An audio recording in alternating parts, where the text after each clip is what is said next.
Indo-British Advanced Pain Clinic, Noppimayam Surgery Duram. For appointments 9155 15563.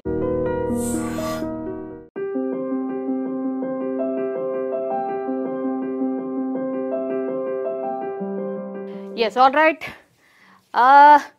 ఈరోజు మన topic వచ్చేసి actually సూర్యుడిపై పరిశోధనలకు నాసా ప్రయోగం తొలిసారి అత్యంత చేరువగా వ్యామనౌకకు దగ్గర వెళ్ళింది అండ్ కరోనాలోకి ప్రవేశించి వచ్చినటువంటి సోలార్ పార్కర్ ప్రోబ్. ఇది యాక్చువల్లీ ఇంటర్నెట్లో ప్రస్తుతం అందరూ సర్చ్ చేస్తూ ఉన్నారు.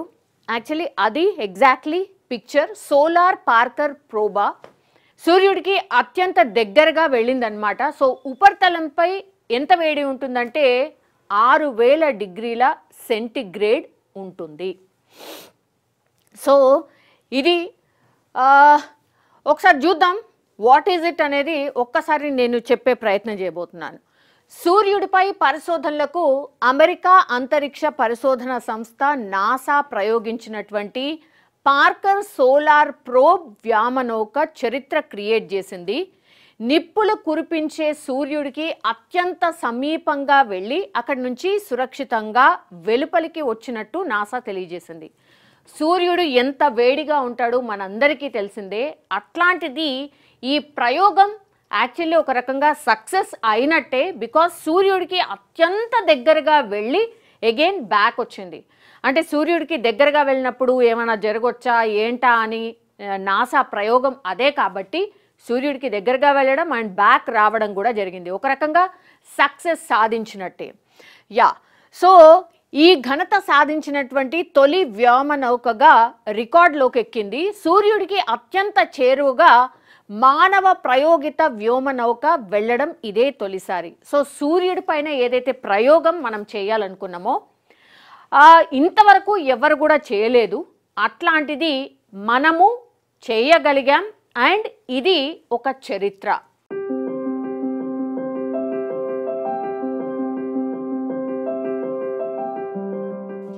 దెన్ ఆ తర్వాత డిసెంబర్ 24న సూర్యుడి ఉపరితలం నుంచి కేవలం 3.8 మిలియన్ మైళ్ళు అంటే 6.1 మిలియన్ కిలోమీటర్ల లోపలికి వచ్చి దాని బాహ్య వాతావరణంలోని కరోనాలోకి ప్రవేశించింది. ఈ క్రమంలో సూర్యుడికి సంబంధించిన అనేక వివరాలను సేకరించింది. సో ఒక్కసారి సూర్యుడికి దగ్గరికి వెళ్ళిన తర్వాత వీళ్ళు ఏవైతే ఇన్ఫర్మేషన్ కావాలనుకున్నారో వాటన్నిటినీ సేకరించింది. దెన్ సూర్యుడి గురించి లోతైన అవగాహన కోసం పార్కర్ సోలార్ ప్రోబ్ మిషన్ను 2018లో నాసా చేపట్టింది. 2018లో ఈ ప్రాజెక్ట్ని టేకప్ చేస్తే 2024 ఎండ్ ఆఫ్ ది ఇయర్లో మనం సక్సెస్ఫుల్గా దాని చేరువలకు వెళ్ళగలిగాం. సో భూకక్షలోని ఉపగ్రహాలు కావచ్చు, భూమిపై విద్యుత్ గ్రిడ్లు అండ్ ఎలక్ట్రానిక్ సాధనాలు, కమ్యూనికేషన్ వ్యవస్థలపై అంతరిక్ష వాతావరణం, సౌర తుఫాన్లు, సౌర జ్వాలల ప్రభావం పడుతుంది. సో లోతైన పరిశోధనల ద్వారా ఆ విపత్తులను ముందే గ్రహించి అప్రమత్తం చేయడానికి అవకాశం కలుగుతుంది. 7 ఏళ్ల పాటు పనిచేసేలా ఈ వ్యోమ నౌకను రూపొందించారు. సో ఇవన్నీ కూడా ఈ ప్రయోగం ఎందుకు అనంటే భూకక్షలోని ఉపగ్రహాలు ఏవైతే ఉంటాయో వాటిని, భూమిపై విద్యుత్ గ్రిడ్లు కూడా మనకు ఉంటాయి కదా వాటిని, అండ్ ఎలక్ట్రిక్ సాధనాలు, కమ్యూనికేషన్ వ్యవస్థలపై అంతరిక్ష వాతావరణం ఏదైతే ఉంటుందో అది కంప్లీట్లీ వీటన్నిటిపైన కూడా ఒక లోతైన పరిశోధన చేసుకొని రాబోతోంది. సో సూర్యుడి ఉపరితల ఉష్ణోగ్రత 6000 డిగ్రీలు, నేను చెప్పాను కదా అంత ఉష్ణోగ్రత ఉంటుంది ఆల్వేస్. బాహ్య వాతావరణం కరోనా వద్ద మాత్రం 40 లక్షల డిగ్రీల సెల్సియస్ వరకు చేరుకుంటుంది. ఉపరితలాన్ని మించి అంతటి తీవ్ర స్థాయిలో ఈ ప్రాంతంలో ఉష్ణోగ్రతలకు గల కారణాలు అంతు చిక్కడం లేదు. దీని రహస్యాన్ని తెలుసుకోవడానికి పార్కర్ సోలార్ ప్రోబ్ నేరుగా కరోనాలోకి పంపించారు. ఈ క్రమంలో వ్యోమనౌక పలుసార్లు సూర్యుడికి చేరుగా వెళ్ళి వచ్చింది. ఆల్రెడీ 2018లో చేపట్టినటువంటి ఈ ప్రయోగం ద్వారా ఆల్రెడీ చాలాసార్లు సూర్యుడికి దగ్గరగా వెళ్ళడం, బ్యాక్ రావడం కూడా జరిగింది. కానీ అత్యంత చేరువగా వెళ్ళింది మాత్రం మొన్న 24వ తారీఖు నాడు వెళ్ళడం జరిగింది. సో తీవ్రమైన ఉష్ణోగ్రతలను తట్టుకునేలా 11.5 సెంటీమీటర్ల మందం కలిగిన కార్బన్ కంపోజిట్ కవచాన్ని పార్కర్ సోలార్ ప్రోబ్లో ఏర్పాటు చేశారు. కరోనాలోకి శరవేగంగా వెళ్ళి రావడం ద్వారా ఎక్కువ వేడిమికి గురి కాకుండా చూసుకుంటుంది. అలాగే నమూనాల సేకరణకు ఉద్దేశించిన కప్ కావచ్చు, మరో పరికరం మాత్రం కవచం వెలుపల ఉంటాయి. మిశ్రమ లోహాలతో రూపొందించిన ఇవి తీవ్ర వేడిని తట్టుకుంటాయి. సో సూర్యుడు ఎంత వేడిగా ఉంటాడో మనందరికీ తెలిసిందే. అసలు ఇమాజిన్ కూడా చేసుకోలేం. ఏదైనా వస్తువు సూర్యుడి దగ్గరికి వెళ్ళాలి అని అంటే మరి దాని హీట్ని తట్టుకోగలిగే పరికరాన్ని రూపొందించాలి. కాబట్టి ఆ పరికరాన్ని రూపొందించారు, అందులో సక్సెస్ అయ్యారు. కాబట్టే ఇవేవైతే అనుకున్నారో సూర్యుడి దగ్గర అండ్ సూర్యుడు లోపల ఏం జరుగుతోంది అనే పరిశోధన కనుగొనే ప్రయత్నం అయితే ఒకటి జరుగుతున్న సిచ్యువేషన్ అయితే కనిపిస్తోంది. భూమి నుంచి బయలుదేరిన 3 ఏళ్ల తర్వాత పార్క్ సోలార్ ప్రోబ్, ఈ ప్రయోగం ఏదైతే ఉందో దాన్ని పార్క్ సోలార్ ప్రోబ్ అంటున్నారు. మొదటిసారి 2021 ఏప్రిల్ 23న కరోనాలోకి ప్రవేశించింది.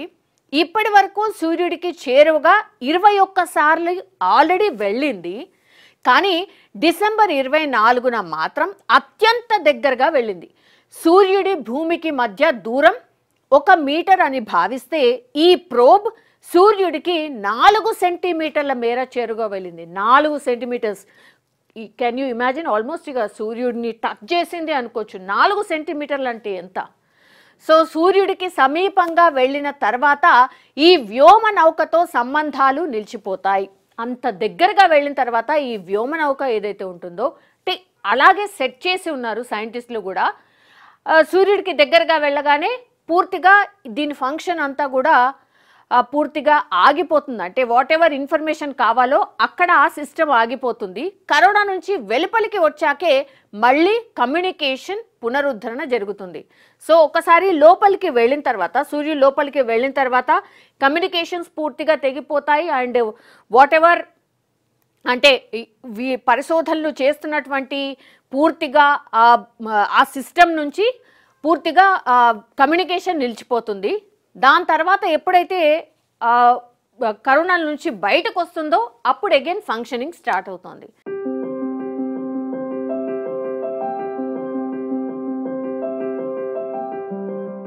సో ఈ నేపథ్యంలో డిసెంబర్ 24 నుంచి దాని రాక కోసం నాసా పరిశోధకులు ఉత్కంఠగా ఎదురు చూశారు. భారత కాలమానం ప్రకారం శుక్రవారం మేరీల్యాండ్లోని జాన్ హాప్కిన్స్ అప్లైడ్ ఫిజిక్స్ ల్యాబొరేటరీలోని శాస్త్రవేత్తల బృందం ప్రోబా నుంచి సంకేతాలు రావడంతో సంబరాలు చేసుకున్నారు.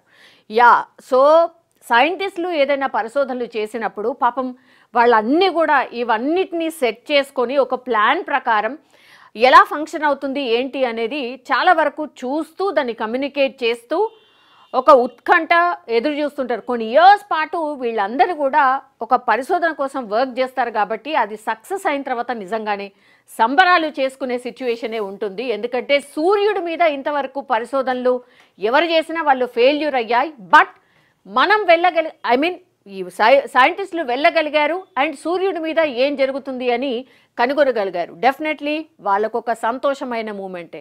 సో గరిష్టంగా సూర్యుడి ఉపరితలానికి 61 లక్షల కిలోమీటర్ల దగ్గరగా వెళ్ళినట్టు నాసా వెల్లడించింది. ఆ సమయంలో అది 980 డిగ్రీల సెల్సియస్ ఉష్ణోగ్రతను ఎదుర్కొన్నట్టు తెలియజేసింది. జనవరి 1న దీనికి సంబంధించిన పూర్తి సమాచారం అందబోతోంది. జనవరి 1న సో న్యూ ఇయర్ రోజు సమాచారం అందబోతోంది అసలు ఏం జరిగింది ఏంటి అనేది. అండ్ 2025 మార్చి 22న జూన్ 19న సూర్యుడికి ఇంతే చేరువగా వెళ్ళి రాబోతోంది. సో 24న ఒకసారి వెళ్ళింది చాలా చేరువుగా. అగైన్ 2025 మార్చి 22న కూడా అంతే దగ్గరగా వెళ్ళబోతోంది. దెన్ జూన్ 19న సూర్యుడికి ఇంతే దగ్గరగా వెళ్ళబోతోంది. సో గంటకి ఎన్ని కిలోమీటర్స్ ప్రయాణం చేస్తోంది పార్కర్ అంటే 6.90 లక్షల కిలోమీటర్ల వేగంతో పార్కర్ సోలార్ ప్రోబ్ ప్రయాణిస్తోంది. ఇంత వేగంతో వెళ్తే న్యూయార్క్ నుంచి లండన్కు 30 సెకండ్స్లో వెళ్ళొచ్చట. న్యూయార్క్ నుంచి లండన్కి 30 సెకండ్స్లో వెళ్ళొచ్చు. సో ఎంత డిస్టెన్స్ ఉంది సూర్యుడు మనకు అనేది జస్ట్ ఇమాజిన్ కోసం, ఫర్ అన్ ఎగ్జాంపుల్ కోసం ఇదైతే చెప్పినట్టుగా మనకైతే అనిపిస్తోంది.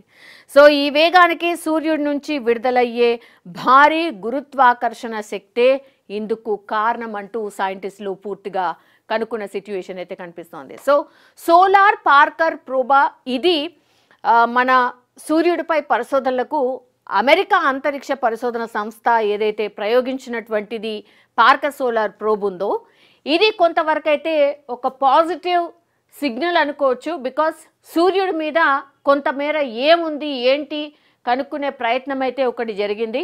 అగైన్ ఇంకో 2 సార్లు కూడా ఇంతే చేరువుగా సూర్యుడి దగ్గరికి వెళ్ళబోతోంది వ్యోమనౌక. సో అది వెళ్ళిన తర్వాత పూర్తి పరిశోధన ఫినిష్ అవుతుంది. దానికి సంబంధించిన అవుట్పుట్ కూడా శాస్త్రవేత్తలు మనకు చెప్పబోతున్నారు. నిజంగా ఇది greatest news and success of సైంటిస్టులు అనుకోవచ్చు.